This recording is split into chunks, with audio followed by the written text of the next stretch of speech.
Okay, we will tell about how the first working day of the G20 summit took place. 3 topics were discussed: energy security, food security,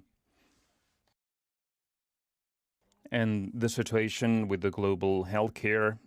We have outlined our principled and well-known stance on the reasons due to the crisis in energy and food security. We have demonstrated the role of the Western countries in this crisis. The president talked about this on a number of occasions when he described what happened when the coronavirus pandemic, broke out, when the Western countries emitted trillions of currency to buy food, to buy medicine. And it exacerbated this crisis, and it was done with the result to damage the developing countries. Some days ago, the Bloomberg agency published its investigation, where the conclusion was that the measures taken by the European countries to strengthen their energy security led to the exacerbation of the energy poverty in the developing world. We have said that these matters should not be politicized. We should go away from using energy as a mean to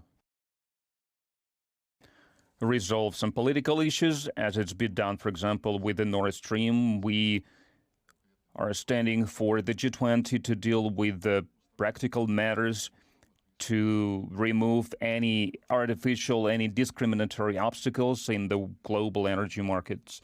And we suggested to finally open free and honest dialogue between the suppliers of the energy and its consumers. We'll see what the reaction will be. As for food, as it has been said on many occasions by the president, we demonstrated the capacity of the Russian Federation to provide stable situation at the food market with the wheat and fertilizers, and we show the obstacles that are still remaining in this path, despite the deal within the package initiative of the Secretary General that the UN is going to deal with lifting all the obstacles on the path of our fertilizer and cereal export. And despite all these restrictions, despite all these sanctions, we have already supplied 10.5 ton of wheat, of grain, mostly wheat. 60% was exported to Asia, and some 40% was exported to the African countries. And as for the healthcare,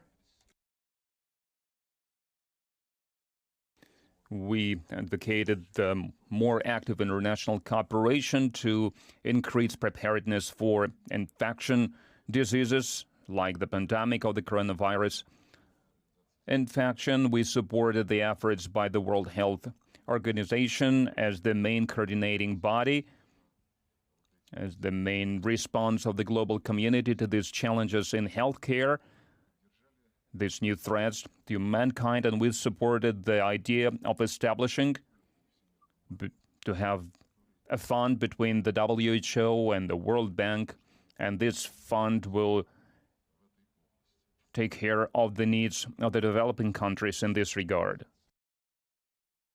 And we talked about the need to implement, to carry out the solutions that we have, and vaccination should be available to everyone. And we gave examples that show that the actual picture is different from the goals. For example, because of this difference, because of this chasm in these approaches to the vaccination, its level in the developed countries was 60%, and in the poorest countries, this level was at some 5%. And another suggestion was that we should move away from monopolizing pharmaceutical markets. We're reminded that the Russian vaccine Sputnik V was the first one that was developed, and despite that its registration in WHO and the European Commission was artificially hindered. It proved its efficiency in more than 95% of the cases, and it was successfully supplied to 70 states. And the last topic within the context of healthcare that we talked about the biological security. First of all, within the context of that military biological activity that the United States, under their Pentagon programs, have deployed in dozens of countries in all the regions of the world, especially in Eurasia, along the borders of the Russian Federation and the Chinese People's Republic. And we have also noted that our attempts to find out what these military biology experts are doing, so they are met with some resistance within the convention and within the Security Council of the UN, where we raised this issue recently. But we will continue to try to establish effective, transparent, controlling mechanism to monitor this kind of programs. And on the sidelines, I had some brief encounters with participants from various countries. I can talk to you in detail later if you are interested in hearing that.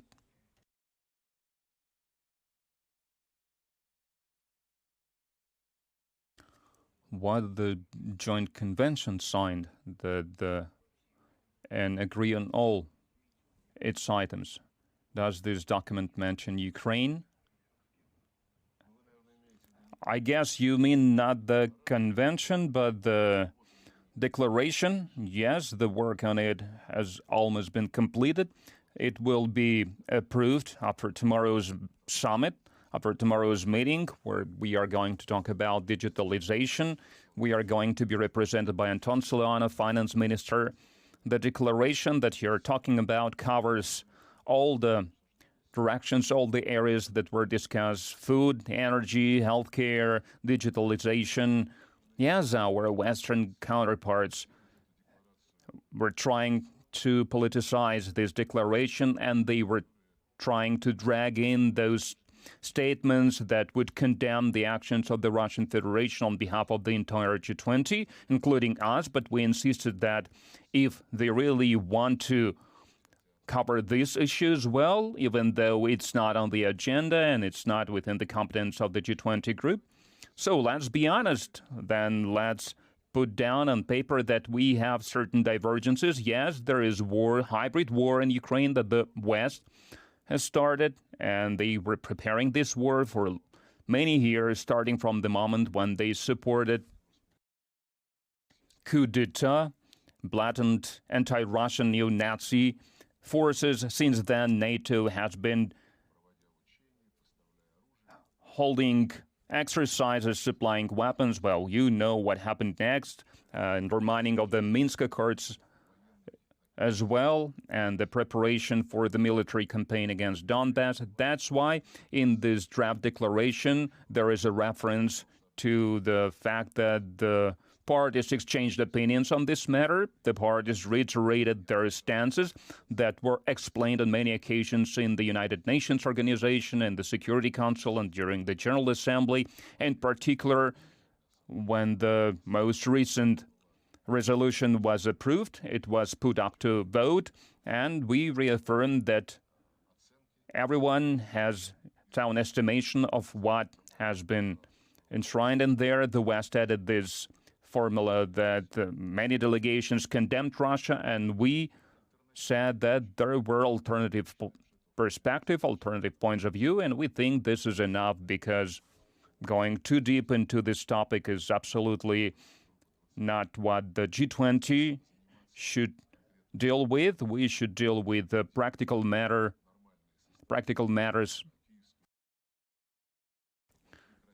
to make the Kyiv regime stop promoting anti-Russian Russophobic policies. In my statement, I asked what would our Western counterparts do if Belgium, for example, banned French language, same as Ukraine banned Russian language in all the areas? Or what would the UK do if Ireland banned English language? I got no response. as you understand. But I think that if the West was so obsessed with this idea of theirs, and probably they attempted to use this summit to undermine the G20, undermine the joint declaration, and to blame it on us, they failed in this. Ivan Protorov, Channel 1.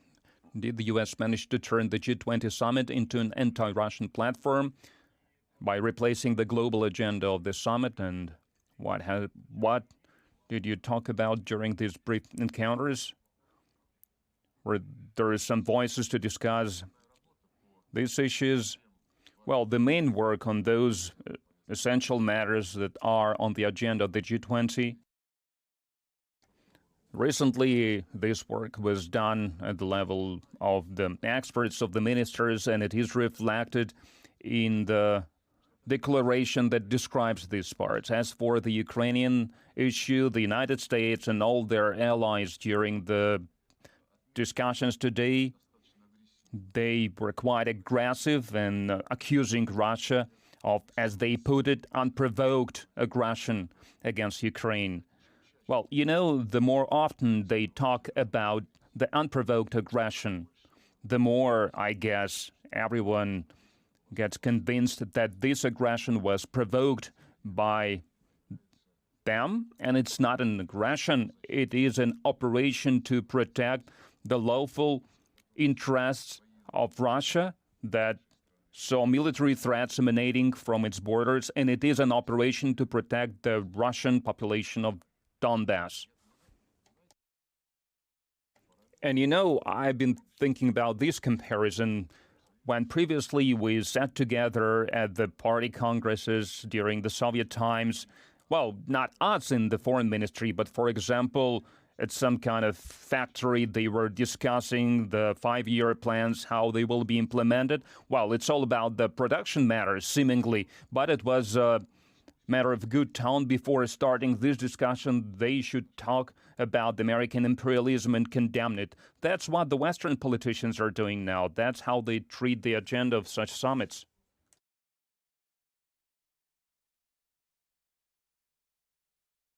We always talk about the fact that we are supported by the countries that comprise 3/4 of the population of the world, and they support the ideas of the multipolar world that Vladimir Putin was talking about during the Valdai Forum.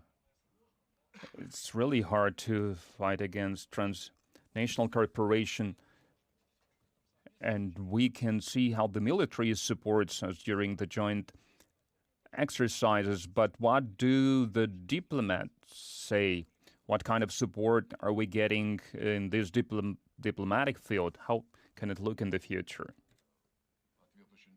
Well, the answer will be really simple. No one but the West, except for West and its closest allies, closest satellites, did not join the anti-Russian sanctions. And all the third world countries, when they talk about this, and one can't help but talking about it because the West is making it a priority by throwing in this topic of Ukraine into any kind of discussions. The third world countries are calling for the prompt cessation of hostilities to stop this war, but they are perfectly aware that Ukraine is the one that is stopping this process, and they put it into their laws. They are forbidden to have negotiations with the president of the Russian Federation, so we should not be the ones to answer this question. And I mentioned that when I briefly talked with President Macron and Chancellor Scholz.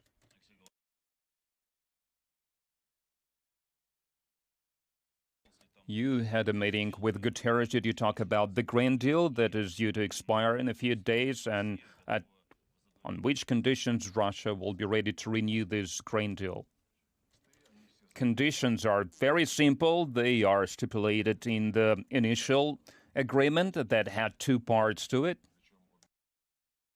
and both parts were approved as a package. The first one is the export of the Ukrainian grain, which is something that is being done after the Ukrainian armed forces used the humanitarian corridor that was supposed to export grain. They used it for their military goals. We stopped this deal, but then Ukrainians said that they would not do this anymore. Our Turkish counterparts and our Western counterparts as well, they have this understanding that they should stop Ukraine from continuing with this kind of unacceptable actions. And the second part was lifting all the restrictions on the path of the Russian grain experts. And I should give credit to the Secretariat of the UN and personally to the Secretary General. They are doing their best. But it's been 5 months, and as for the practical results, we have not accomplished anything. But during today's meeting, the Secretary General talked about the promises that were given to him in writing as well, given to him by the United States and by the European Union. And there are all kinds of good intentions described in it. And if it will be implemented, then all the restrictions on the path of our grain and fertilizers will be lifted. But it's not about paperwork. It's all about how it will be put into practice.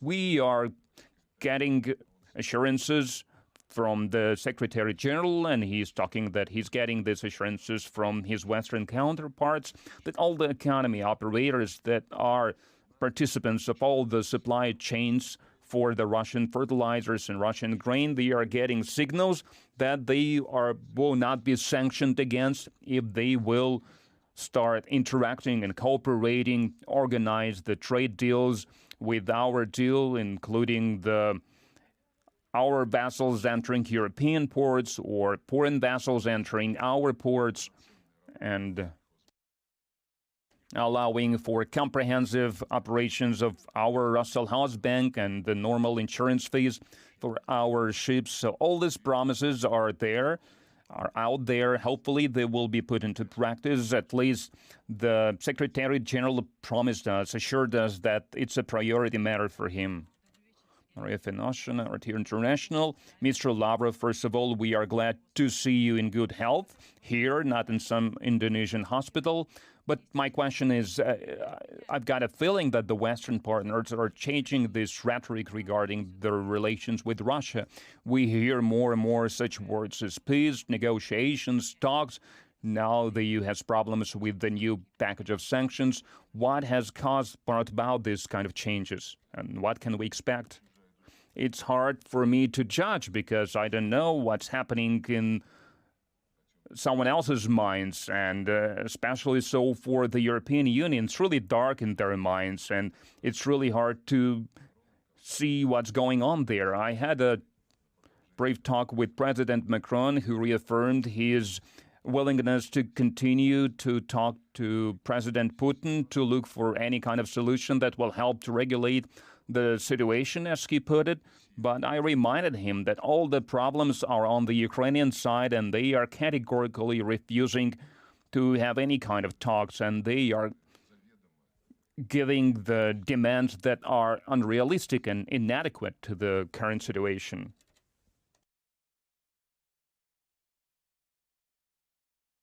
Yesterday, European Union started the training of the Ukrainian military at their territory. They are going to prepare 15,000 soldiers. How this decision could affect the future of the Ukrainian crisis, and does this program make the European Union a party to the conflict in Ukraine? I think that the European Union and NATO are a hybrid party to this hybrid conflict, hybrid war. In Ukraine, I'm talking about arms supplies and about training personnel, training soldiers, and helping in receiving all kind of intelligence data, reconnaissance data, and the Americans are helping with the targeting, and instructors are working on the ground. And I'm not even talking about thousands of mercenaries. And if we talk about this particular decision to launch this training mission, military training mission, well, it's some kind of a double thing, double consciousness. Because at the same time, like I said, President Macron and Chancellor Scholz and other European leaders are talking about the need to move on to the looking for a peaceful solution, peaceful settlement. So it's like some kind of bipolar disease, or as President Putin put it, specific, non-traditional formats of interstate relations, but we are trying to get used to it. We are seeing all kinds of things happening.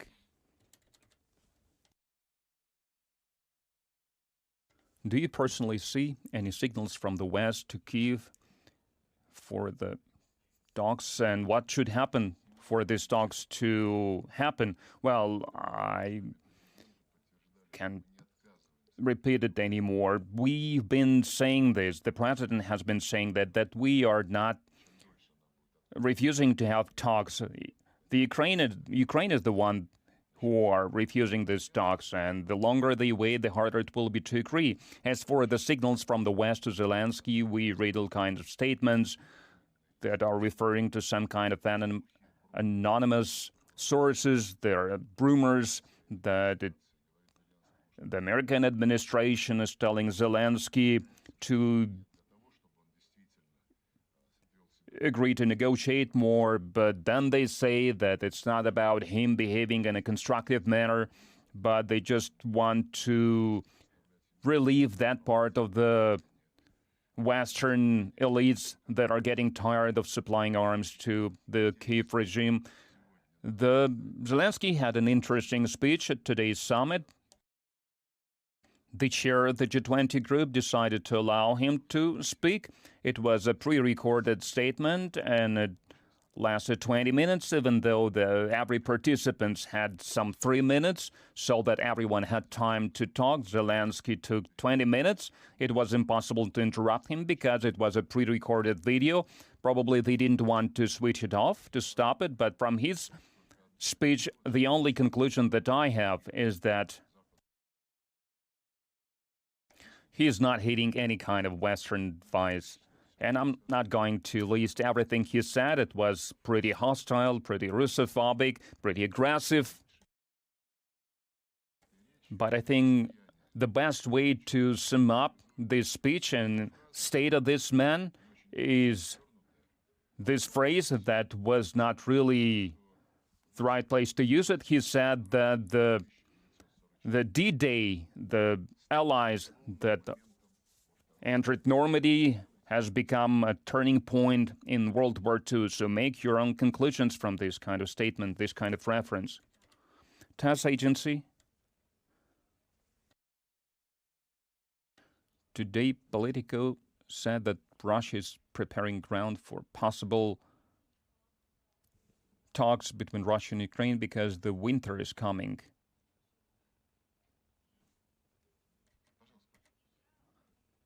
And yesterday you had a conversation with Chavusoglu, but we heard no details from our side or from the other side. What did you talk about it?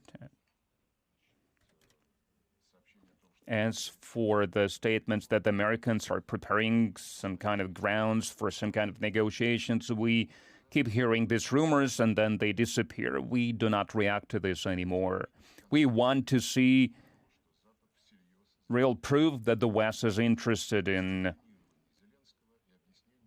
disciplining Zelensky, to explain to him that it can't go on anymore like that it's not in the interest of the Ukrainian people and not in his interest. As for our conversation with Chavusoglu, we talked about the joint declaration of the G20 and we talked about the Green Deal part of it.